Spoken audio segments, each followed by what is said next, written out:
आज 1 मे म्हणजेच महाराष्ट्र दिन. पण यंदा ही 1 मेची तारीख एप्रिल पासूनच गाजते. कारण महाराष्ट्र सरकारने 1 मे पासून महाराष्ट्रातील रिक्षा आणि टॅक्सी चालकांना मराठीची सक्ती करण्याचा आदेश काढला. आणि परप्रांतीय टॅक्सी आणि ऑटो चालकांनी या निर्णयाला कडाडून विरोध केला.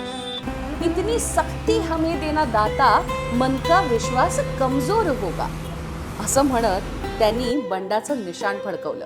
इंटरनेटवर अनेक पॉडकास्ट, इंटरव्ह्यूज, रील्स सगळ्यांनीच मिलियन व्ह्यूज मिळवले.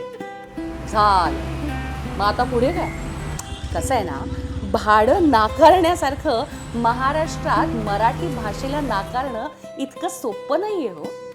पण हे त्यांना सोप्या भाषेत समजावणार कोण कोण कोण मग आम्हीच ठरवलं, आपणच घ्यावा पुढाकार आणि आपल्या मराठी भाषेचा करावा प्रसार. मग काय, एकदा ठरवलं की ठरवलं. आपल्या कलाकारांनी एकदम मनावरच घेतलं. विषयच संपला. पण सुरू झाला एक नवा विषय, आपल्या मराठीचा. आता कसं आहे, या रिक्षा आणि टॅक्सीवाल्यांसोबत तुम्ही आज डब्यात का आणलं होतं किंवा दिवसभरात एकदाही माझी आठवण आली नाही का, अशा गप्पा नाही मारत ना.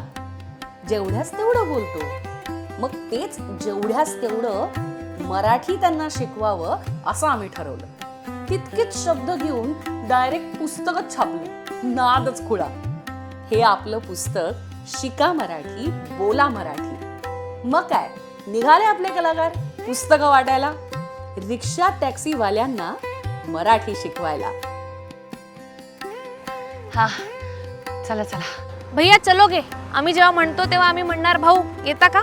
अरे आगे रोको, पुढे थांबा.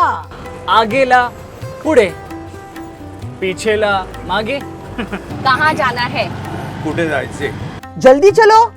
तुम्ही सांगायचं त्यांना, जल्दी चलो नका म्हणू, लवकर चला म्हणा. दादा उधर ट्रॅफिक आहे. याला मराठीत काय म्हणतात माहितीये? तिकडे ट्रॅफिक आहे दादा. छुट्टा पैसा आहे क्या. त्याला मराठीत कसं बोलतात माहितीये? सुट्टे पैसे आहेत का. हे अगदी सोपं आहे.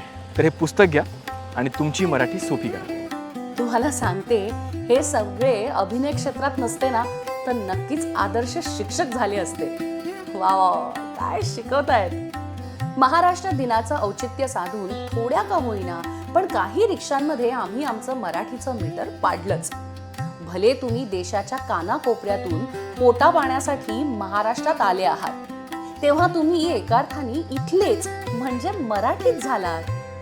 फक्त ही भावना प्रत्येकात रुजणं गरजेचं आहे. ही तर फक्त सुरुवात आहे मराठी भाषेच्या प्रसारासाठी आणि महाराष्ट्रासाठी.